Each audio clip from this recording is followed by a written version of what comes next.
आगे आपको पढ़ना है केशिकात्व। ठीक है, केशिकात्व या उसको बोलते हैं कैपिलैरिटी।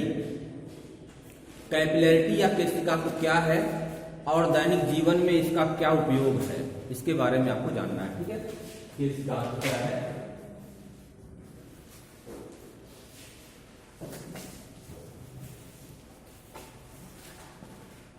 कैपिलैरिटी या केशिकात्व वह घटना है, ठीक है ना, जिसमें किसी पतली नली को, कितनी पतली नली होगी, बाल के समान पतली नली। ठीक है, केश मतलब क्या होता है, बाल। ठीक है, तो केश नली जब कहा जाए, समझ लीजिए कि इतनी बारीक नली है कि वह बाल के समान पतली नली है। तो अगर बाल के समान पतली नली है, जिसको हम कहते हैं केश नली, या उसको इंग्लिश में बोलते हैं कैपिलरी ट्यूब। ठीक है, तो यदि इस कैपिलरी ट्यूब को किसी जल से भरे हुए बर्तन में खड़ा कर दिया जाए, जल से भरे हुए बर्तन में इसको खड़ा कर दिया जाए, तो हम देखते हैं कि जल इसमें ऊपर की ओर चढ़ जाता है। या अगर पारे में खड़ा कर दें, पारे से भरा हुआ कोई बर्तन है, उस पारे से भरे हुए किसी बर्तन में इस कैपिलरी ट्यूब को या केश नली को खड़ा कर दिया जाए, तो उसमें पारा जो है नीचे उतर जाता है। समझ रहे बात को। जैसे सपोज कीजिए यहां पर जल है, यहां पर अगर हम केश नली खड़ा करेंगे तो इसमें जल का जो तल है वह क्या होगा, ऊंचा उठ जाएगा ऐसे।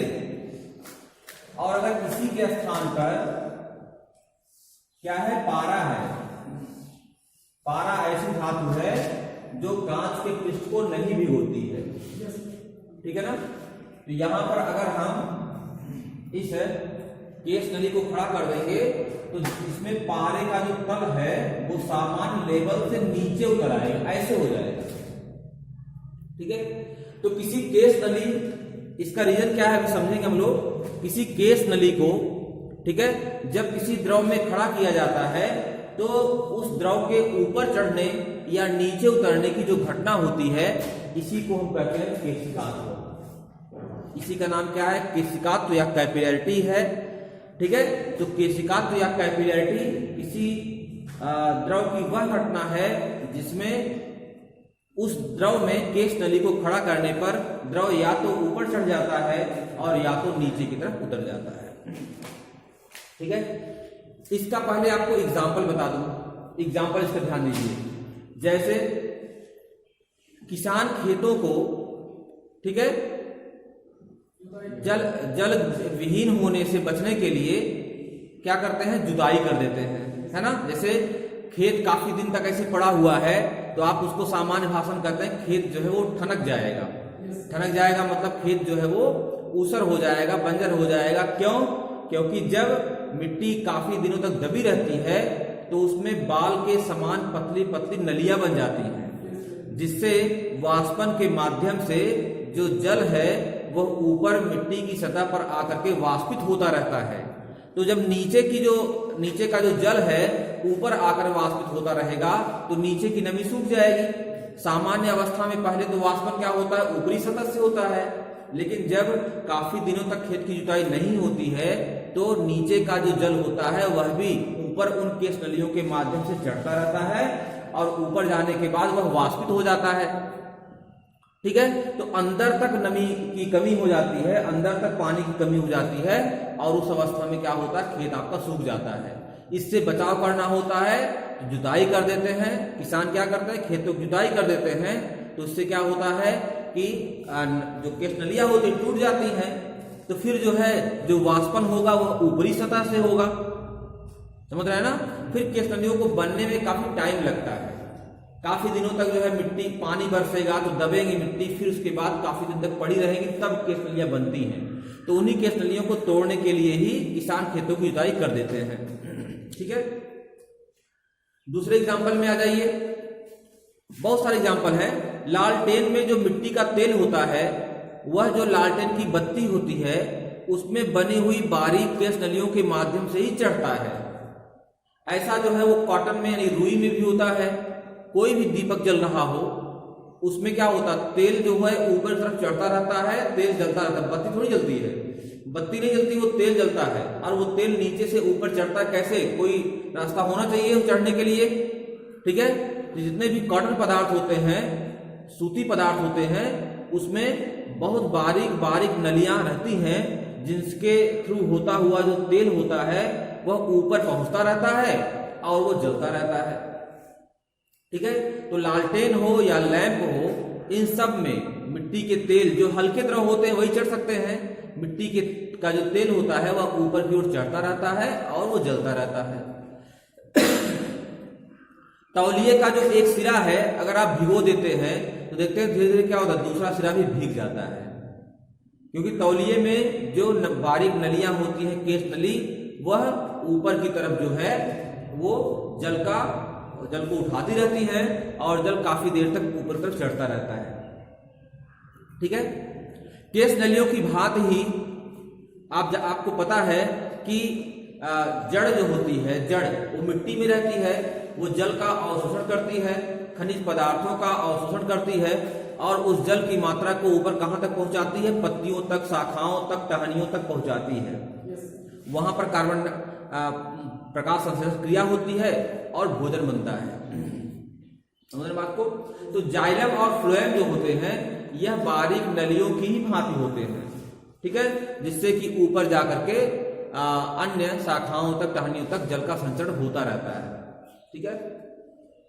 पहले के समय में जो पेन होती थी, पेन है ना, निब पेन, समझ रहे हैं, वह निब पेन जो होती है वह क्या हो, उसमें हल्का सा चीरा लगा होता था। वो जो चीरा लगा होता था उसी के थ्रू स्याही जो है होती हुई आती थी और आप लगातार लिखते रहते थे और वो स्याही खत्म नहीं होती थी, ठीक है। जब तक उस पेन में स्याही भरी हुई है तब तक उस निब के माध्यम से स्याही होती हुई आती है और आप लगातार उसको लिखते रहते हैं। स्याही आपने देखा होगा निब वाली पेन को, तो इस तरह की जो पेन होती है उसमें से स्याही होते हुए बाहर की तरफ आती है और आप लिखते रहते हैं, ठीक है। तो वो भी उसमें क्या होगा, जो निब होती है उसमें बहुत बारीक सा चीरा लगा होता है, बहुत बारीक सा चीरा, एकदम बाल के समान, पतली नली के समान चीरा लगा होता है। तो वो भी केश नली का ही एग्जाम्पल है। तो दैनिक जीवन में भी हमारे ऐसे बहुत सारे एग्जाम्पल हैं जिस पर आप ध्यान लगाएंगे तो आपको दिख जाएगा कि वास्तव में ये केशिकात्व की घटना होती है ना। केशिकात्व की जो घटना होती है वो होती है, समझ रहे बात को? तो इस तरह से केशिकात्व है। खेतों में दिया गया जो पानी होता है वो ऊपर पौधों की नसों तक पहुंच जाता है, पौधों में बनी जो केश नलियां होती हैं उनके थ्रू होता हुआ वह पत्तियों तक पहुंच जाता है और पूरे पौधे में वृद्धि करता है। तो ये केश नलियों के माध्यम से ही संभव होता है, समझ गए बात को? चलिए, अब केशिकात्व तो है, केशिकात्व तो इसका मतलब घटना होती है, इसका रीजन क्या, जरा ध्यान दीजिए। केशिकात्व का रीजन क्या है? देखिए, आपको ये पता है कि जब किसी कांच की नली को, ठीक है, द्रव में हम खड़ा कर देते हैं, जब कांच की नली को द्रव में खड़ा कर देते हैं ना, तो क्या होगा? अभी ऊपर मान लीजिए नहीं चढ़ रहा है द्रव, तो इस नली में द्रव भरेगा। नली में इस द्रव का तल पहले कहां तक आएगा? पहले नली में द्रव का तल यहां तक आएगा जहां तक बर्तन में अन्य द्रव की सतह है। बर्तन में द्रव की सतह यहां तक है दोनों तरफ, तो पहले तो द्रव यहां तक भर जाएगा, ठीक है। उसके बाद अगर ये द्रव हमारा जल है, ठीक है, जल, तो आपको पता है कि कांच में जो जल होता है उसका तल अवतल हो जाता है। कांच में द्रव का तल कैसा हो जाता है? अवतल। इसको बड़ा बना दिया हमने, द्रव का तल अवतल हो जाता है। और अगर पारा है तो द्रव का तल उत्तल हो जाता है। ऐसा रीजन बताया गया, आपको समझाया गया है क्यों ऐसा होता है। ये वास्तव में आसंजन और संसंजन बल के कारण होता है, क्योंकि द्रव के दो अणुओं के बीच कार्य करने वाला जो संसंजन बल है, द्रव के दो अणुओं के बीच कार्य करने वाला संसंजन बल यहां पर कम पड़ जाता है और जल और कांच के अणुओं के बीच कार्य करने वाला आसंजन बल ज्यादा रहता है। तो यहां पर आसंजन बल का मान ज्यादा रहता है, संसंजन बल का मान कम रहता है। इसलिए आसंजन बल का परिणामी अधिक होने से द्रव का तल ऊपर की तरफ उठ जाता है। किनारे किनारे जो है द्रव चिपकने का प्रयास करेंगे, ऊपर तरफ उठ जाएंगे। समझाया भी गया था आपको कि यहाँ पर आसंजन बल का परिणामी ज्यादा होता है, संसंजन का परिणामी कम होता है, इसलिए इसका परिणामी बाहर की तरफ आता है, ऐसे बनता है। तो उस अवस्था में क्या होता है कि पतली सी नली है और किनारों किनारों पे आकर्षण ज्यादा हो गया आसंजन बल का, तो बीच में जल का तल अपने आप दब जाएगा। हाँ, अगर कोई चौड़ा बर्तन है तो वहां पर द्रव का तल उठेगा तो किनारों पर, लेकिन वो दिखाई नहीं पड़ेगा क्योंकि बीच का भाग काफी चौड़ा है। इसलिए कुछ जल के अणु अगर ऊपर भी चले जाते हैं चिपक करके तो वो नीचे ढाल नहीं करेंगे फिर। लेकिन अगर थोड़ी सी जगह केवल है और अणु किनारे किनारे चिपक जाएंगे तो बीच का तल तो अवतल होना ही है। तो ये यहाँ पर क्या होता है, जल का तल क्या हो जाता है, अवतल हो जाता है। ये जल का तल अवतल, देखिए इसकी दो विधियां हैं, एक निकालने की, इसका एक छोटा सूत्र है, वो निकालने की दो विधियां हैं। जो दूसरी वाली विधि है लंबी विधि है, उसको आपको नहीं पढ़ना, ठीक है। उसमें जो सूत्र है उसको बस वेट निकाल कर बताया गया है। इसमें मैं आपको रीजन बता दे रहा हूं बिल्कुल शॉर्ट में। यहां पर क्या है कि ये जल का तल क्या हो गया, अवतल हो गया, इतना समझ गए होंगे। अब ये जो जल का तल अवतल हो गया, ध्यान दीजिएगा, जल का तल अवतल हो गया। अगर किसी भी पृष्ठ का तल अवतल हो जाए या उत्तल हो जाए, किसी भी पृष्ठ का तल अवतल हो जाए या उत्तल हो जाए, इसका मतलब उसके ऊपरी पृष्ठ के दाब और निचले पृष्ठ के दाब में अंतर है। क्योंकि अगर ऊपरी पृष्ठ के दाब में निचले पृष्ठ के दाब में कोई अंतर नहीं बराबर होगा, तब तो उस द्रव का तल समतल होगा। अगर यहाँ पर द्रव का तल अगर ऐसे समतल है, इसका मतलब ऊपर का जो दाब है और नीचे का जो दाब है दोनों सेम है। लेकिन अगर दोनों पृष्ठों के दाबों में डिफरेंस है तो उस द्रव का पृष्ठ उत्तल हो जाएगा या अवतल हो जाएगा। सपोज कीजिए अगर यहाँ पर पृष्ठ दबा हुआ है तो इसमें ऊपर का दाब थोड़ा ज्यादा होगा और नीचे का दाब कम। निश्चित रूप से जान लीजिए, ऊपर का दाब ज्यादा होगा और नीचे का दाब कम होगा। ये वाला टॉपिक जो है आप अभी जो हमने लेक्चर भेजा सुबह, ठीक है, उसको आप पढ़ेंगे तो अच्छे से समझाया गया है, सूत्र भी एक छोटा सा निकलवाया गया है, ठीक है। उसको आप जरूर पढ़ लीजिएगा, तभी ये चीज क्लियर होगी आपको। तो ऊपर का जो दाब है वो नीचे के दाब से ज्यादा होगा, और अगर यही पृष्ठ उत्तल होगा तो नीचे का दाब ज्यादा होगा और ऊपर का दाब कम होगा, ठीक है। कितना दाब होगा, अब दाब में क्या डिफरेंस आएगा, डिफरेंस पे बात कर रहा हूं। दाब तो कम ज्यादा होगा ही, लेकिन दोनों दाबों में कितना डिफरेंस होगा जिसके नाते ये पृष्ठ अवतल हुआ है या पृष्ठ उत्तल हुआ है, वह दाब जो होता है किसके बराबर होता है, 2T/r के बराबर होता है। कैसे होता है ये निकलवाया गया है अच्छे से, लंबी विधि थोड़ी सी है वो बताया गया है, उसको आप पढ़ लीजिएगा, ठीक है।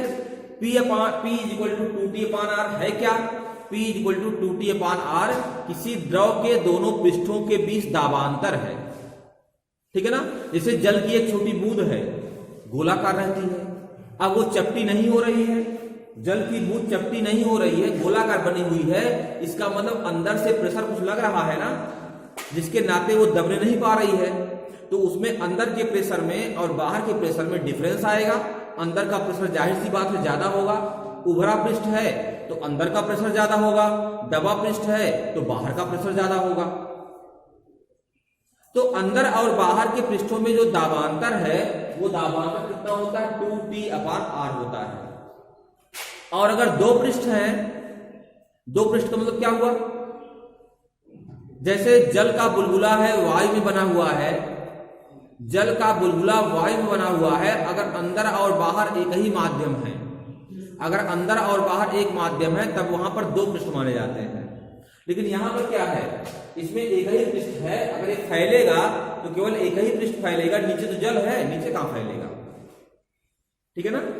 जैसे जल का बुलबुला वायु बनेगा तो अंदर वायु रहेगी, बाहर वायु फैलेगा तो अंदर से भी फैलेगा बाहर से भी फैलेगा। लेकिन अगर वही वायु का बुलबुला जल के भीतर बन जाए, पानी के भीतर, जब फैलेगा तो अगर अंदर से फैलेगा बाहर से कहां फैलेगा। तो कहने का मतलब यहाँ दाबांतर होता है P = 2T/r, ये चीज आप याद कर लीजिए। P याद नहीं करना है, वो बताया गया है, उसको पढ़ लीजिएगा। P = 2T/r ये द्रव के दो पृष्ठों के बीच दाबांतर है। P = 2T/r किसी भी वक्र पृष्ठ, चाहे वो उत्तल पृष्ठ होगा या अवतल पृष्ठ होगा, उसके दोनों पृष्ठों के बीच दाबांतर होता है P = 2T/r, जिसमें P तो बता ही दिया, इसको हम कहते हैं एक्सेस प्रेशर या आधिक्य दाब कहते हैं, एक्सेस प्रेशर कहते हैं या इसको आधिक्य दाब कहते हैं। P क्या है? ये द्रव का पृष्ठनाम होता है। और R क्या होता है? R ये जो वक्राकार भाग है हमारा, उसकी त्रिज्या है। क्या है ये? वक्राकार भाग की त्रिज्या है।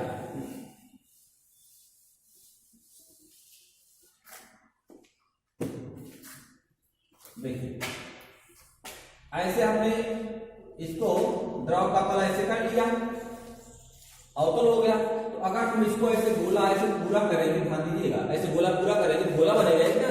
ये हमारा वक्राकार भाग होगा। ऐसे वक्राकार ज्यादा हो सकता है, ज्यादा वक्राकार हो, या तो कम हो सकता है, कम हो। तो लेकिन जो भी होगा उसको पूरा करेंगे तो एक हमारा गोला बनेगा ना। वह जो गोला बनेगा उसी गोले की त्रिज्या है R। क्या है? R। ये देखिए R। तो जो गोलाकार भाग हमारा है उसकी त्रिज्या R है। मतलब इसी से R से हमको ये पता लग जाएगा कि दबाव कम है कि दबाव ज्यादा है। ज्यादा दबाव होगा तो क्या होगा? R का मान वहां पे कम हो जाएगा। अगर अधिक दबाव होगा तो R कम हो जाएगा, ज्यादा नहीं होगा। R क्या होगा? कम हो जाएगा। ध्यान दीजिएगा। अरे जैसे ज्यादा दब गया, ऐसे दबेगा ज्यादा, जब ज्यादा ये दब जाएगा तो गोला छोटा बनेगा ना। ज्यादा दबेगा तो गोला छोटा बनेगा, और कम दब रहा है, ऐसे कम दबाव, तो गोला क्या होगा? बड़ा बनेगा गोला। फिर तो ज्यादा दबा हुआ है तो गोला हमारा छोटा बनेगा, कम दबा हुआ है तो गोला बड़ा बनेगा। ठीक है। और R का मान कम होगा, अगर R का मान कम होगा तो दाब ज्यादा होगा। R कम कब होगा? जब ज्यादा दबेगा तब R कम होगा।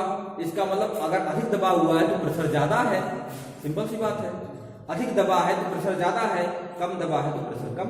बहरहाल तो कहने का मतलब यहां पर जो आधिक्य दाब का सूत्र मिला हुआ है, इसमें R क्या है?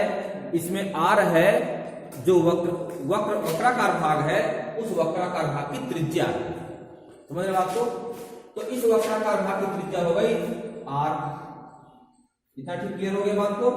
कहने का मतलब ऊपर का प्रेशर नीचे का प्रेशर दोनों में दाबांतर हो गया 2P/R। समझ रहे बात को? इसी दाबांतर को मेंटेन करने के लिए, ये दाब में अंतर ना होने पाए, इसी को मेंटेन करने के लिए, कम करने के लिए, समाप्त करने के लिए, समाप्त नहीं हो पाता, समाप्त करने के लिए जल जो है ऊपर की तरफ चढ़ता है। समझ रहे बात को? वास्तव में होता क्या है कि इसमें जो द्रव हमारा है उसका पृष्ठ कैसा हो गया? अवतल हो गया। जब द्रव का पृष्ठ अवतल हो जाता है तो द्रव के पृष्ठ का क्षेत्रफल बढ़ जाता है। भाई जैसे कोई पृष्ठ समतल है तो पृष्ठ का क्षेत्रफल कम रहेगा। यही भाग अगर हमारा दब जाए तो दब जाएगा कि पृष्ठ का जो भाग है वो क्षेत्रफल ज्यादा हो जाएगा। लेकिन द्रव में क्या टेंडेंसी होती है? द्रव में टेंडेंसी ये होती है कि वह अपने पृष्ठ के क्षेत्रफल को कम से कम रखने का प्रयास करता है। यही तो पृष्ठ तनाव है। पृष्ठ तनाव क्या होता है? द्रव का गुण होता है जिसके कारण वह पृष्ठ के क्षेत्रफल को कम से कम रखने का प्रयास करता है। ठीक है। इसलिए जब दब जाता है तो उसके पृष्ठ का क्षेत्रफल बढ़ जाता है, तो द्रव की टेंडेंसी होती है कि उसके क्षेत्रफल को कम किया जाए। अब कम कैसे करेगा? कम तभी करेगा कि जब बीच में जो दबा हुआ भाग गड्ढा हो गया है उसको भरा जाए। ठीक है। तो कहने का मतलब कि जो नीचे किनारे किनारे जल चढ़ गया है, ये जल हमारा चढ़ गया है, ये जल हमारा चढ़ गया है, तो ये पानी यहां से किनारे से होता हुआ आकर के यहां भर जाता है। जब भर जाएगा समतल हो जाएगा ये।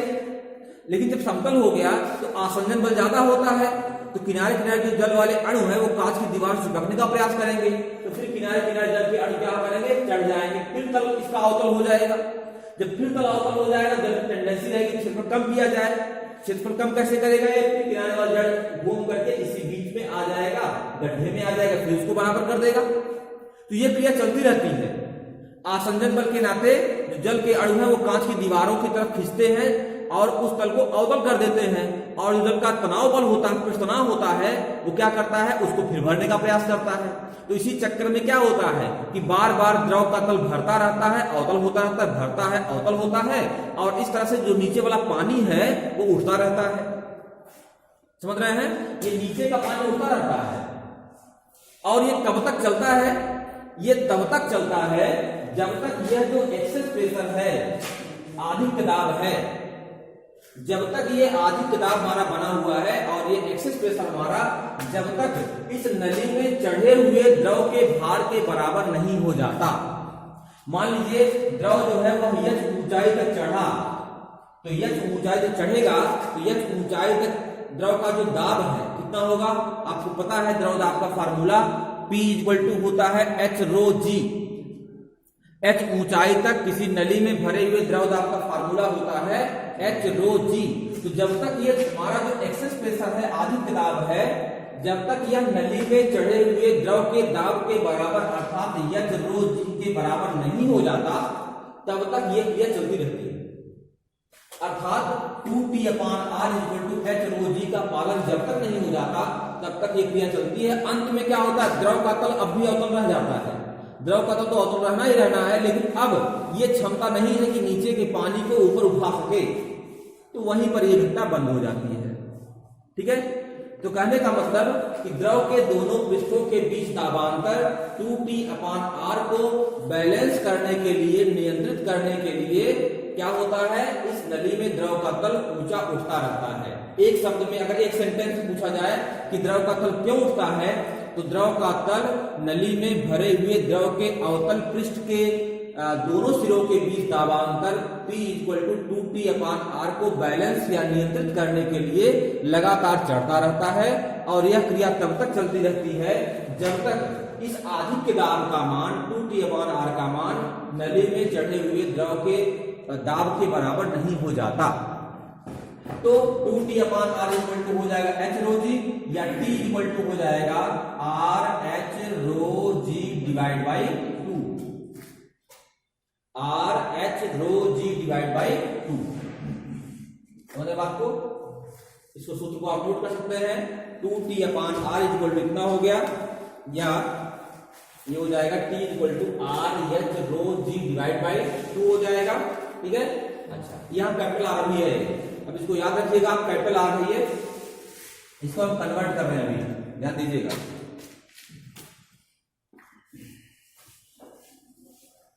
कैपिटल R में, स्मॉल r में आप कंफ्यूज मत कीजिएगा। देखिए, ये द्रव का तल अवतल हो गया, यहां पर द्रव का तल कैसा हो गया, अवतल हो गया। यहां हमने आपको बताया कि ये जो वक्राकार भाग आपका है, दबा हुआ भाग है, वक्राकार भाग है, इस भाग की जो त्रिज्या है वही कैपिटल R है। ठीक है, अगर इस नली की त्रिज्या, नली, अब केस नली की बात कर रहा हूं, नली की त्रिज्या स्मॉल r हो, नली की त्रिज्या स्मॉल r, क्योंकि कभी भी जब क्वेश्चन आपको देगा न्यूमेरिकल तो नली की त्रिज्या ही देगा, वो वक्राकार भाग की त्रिज्या कभी नहीं देगा। तो आपको सूत्र जो चाहिए वो नली की त्रिज्या के पदों में चाहिए। कहने का मतलब स्मॉल r के पदों में, आपको केस नली की त्रिज्या के पदों में ही द्रव का सूत्र चाहिए, तनाव का सूत्र चाहिए। ठीक है, तो क्या हो जाएगा, ये स्मॉल r है, ये कैपिटल R है, तो हमको r को रिप्लेस करना है। तो आपको बताया गया कि ये कॉन्टैक्ट एंगल होता है, ये होता है कॉन्टैक्ट एंगल या संपर्क कोण। ठीक है, संपर्क कोण का मतलब जो द्रव हमारा है, चाहे अवतल होगा चाहे उत्तल होगा, अवतल या उत्तल पृष्ठ जो बना हुआ है उसके पृष्ठ पर खींची गई स्पर्श रेखा, अवतल या उत्तल पृष्ठ के पर खींची गई स्पर्श रेखा और द्रव के भीतर बर्तन की दीवार के सहारे खींची गई रेखा, अर्थात ये इन दोनों के बीच का जो कोण है उसी को हम कहते हैं संपर्क कोण कहा जाता है। जल के लिए यह न्यून कोण होता है, और अगर पारा है तो पारे के लिए यह अधिक कोण होता है। ठीक है ना, क्योंकि उसमें तल उभरा रहता है पारे में, तो वहां पर ये जो लाइन नीचे की तरफ आ रही है वो लाइन ऊपर की तरफ जाती है, तो वहां पर ये कोण आपका अधिक कोण हो जाता है, और यहां पर ये न्यून कोण रहता है। ठीक है, अगर ये कोण थीटा है तो ये कोण क्या हो जाएगा, 90 - थीटा हो जाएगा। ये कोण थीटा के 90 माइनस थीटा, क्योंकि पूरा एंगल 90 का होगा ये। अगर ये 90 माइनस थीटा है तो ये कोण हो जाएगा थीटा, क्योंकि इन दोनों के बीच का कोण 90 अंश होगा, क्योंकि ये त्रिज्या हो गई और ये स्पर्शरेखा, अरे ये गोला ही तो पूरा है ये त्रिज्या हो गई, ये स्पर्शरेखा, त्रिज्या स्पर्शरेखा पर लंब होती है। तो अगर ये थीटा हमारा है तो क्या होगा, ये 90 माइनस थीटा होगा, और ये 90 माइनस थीटा होगा तो ये थीटा होगा, और अगर ये थीटा हमारा है तो ये कितना होगा, ये हो जाएगा 90 माइनस थीटा, ठीक है ना। अगर ये थीटा है तो ये 90 माइनस थीटा, ये 90 माइनस थीटा होगा तो ये थीटा होगा, और अगर थीटा सॉरी ये थीटा को, थीटा सीधे एकांतर कोण है, एकांतर कोण है, ये थीटा का होगा तो ये थीटा होगा, क्योंकि ये दो समांतर रेखाएं हैं, और ये थीटा होगा ये भी थीटा होगा, ये कोण थीटा मिल गया आपको, ठीक है। अब आप जानते हैं cos थीटा इक्वल टू होता है आधार बटे कर्ण। इसी समकोण त्रिभुज में cos थीटा की वैल्यू क्या होती है, आधार बटे कर्ण, ठीक है।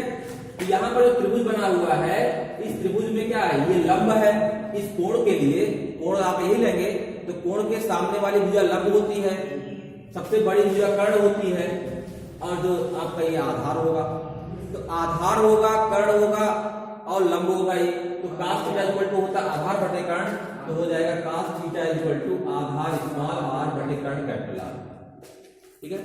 cos थीटा इक्वल टू हो जाएगा आधार स्मॉल r और कर्ण का मान कैपिटल R। तो यहां से अगर आपको r की वैल्यू करनी है, निकालनी है, r ऊपर कर दीजिए, तो हो जाएगा r equal to small r बटे cos थीटा। कैपिटल R का जो मान है वो क्या हो गया, स्मॉल r के पदों में निकल गया, मतलब वक्राकार भाग की जो त्रिज्या है उसकी वैल्यू, ठीक है, केस नली की त्रिज्या के पदों में मिल गई हमको। अब अगर यहां मान रख देंगे हम, तो क्या हो जाएगा, t equal to capital R की जगह हो जाएगा स्मॉल r बटे cos थीटा, यहां रखेंगे r h rho g upon 2 already है, तो हो जाएगा 2 cos थीटा। ये हो जाएगा t equal to r h rho g upon 2 cos theta, t equal to r h rho g upon 2 cos theta. यह पृष्ठ तनाव का सूत्र हो गया आपका केस नली के पद में। केस नली आपको दी रहेगी, x जो है वो नली में चढ़े हुए जल की ऊंचाई है, रो जो है वह डेंसिटी है इसकी, जल की या जो कोई भी द्रव भरा हुआ है केस नली में उसकी डेंसिटी है, जी आप जान ही रहे हैं, और थीटा यहाँ पे संपर्क कोण है, ठीक है ना, थीटा यहाँ पर संपर्क कोण है। सामान्य अवस्था में क्या होता है, ठीक है, cos थीटा की वैल्यू 1 होती है, क्या होती है इसकी वैल्यू 1, ठीक है ना। क्यों, क्योंकि ध्यान दीजिए, देखिए व्यापक सूत्र तो यही है, लेकिन अगर कहीं पर किसी सवाल में थीटा नहीं दिया हुआ है, जब आप सोचेंगे थीटा क्या होगा आपको, तो अगर नहीं दिया हुआ है तो जान लीजिए थीटा 90 होगा, क्योंकि ये जो जल हमारा होता है ये इतना नहीं दबता है कि बहुत दिखाई पड़े, देखिए बहुत हल्का दबेगा ये।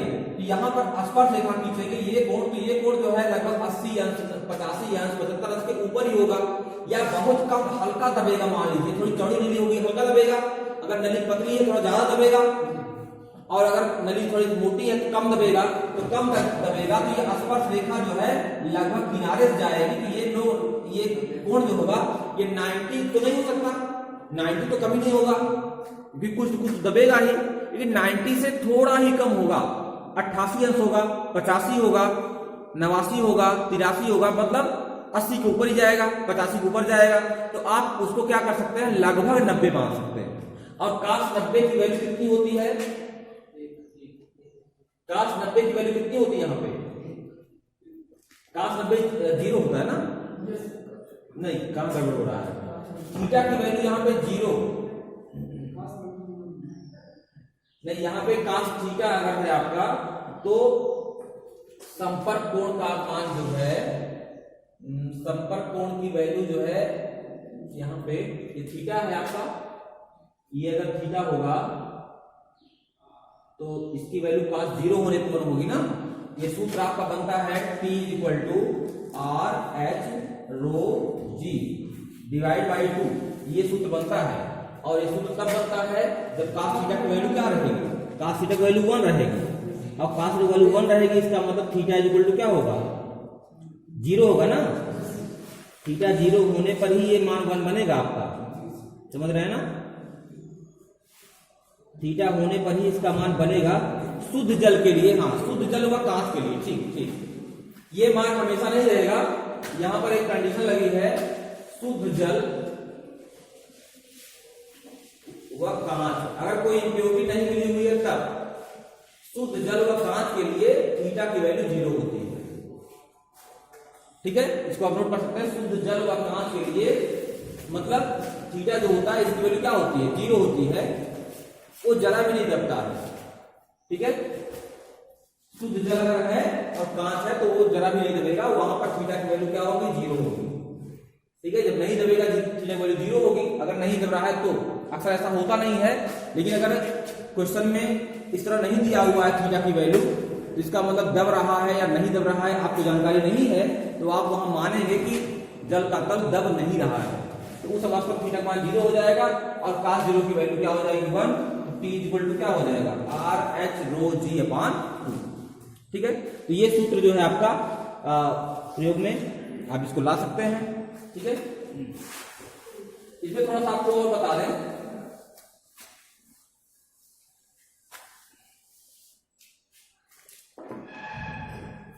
अगर किसी नली को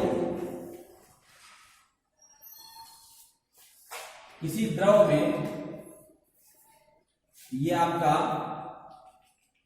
है मान लीजिए इस तरह से किसी बर्तन में द्रव भरा हुआ है। ठीक है, नली तो आपने ऐसे खड़ी किया, इसमें यह ऊंचाई तक द्रव पानी चढ़ गया हुआ है। ठीक है, यह ऊंचाई तक द्रव चढ़ गया है।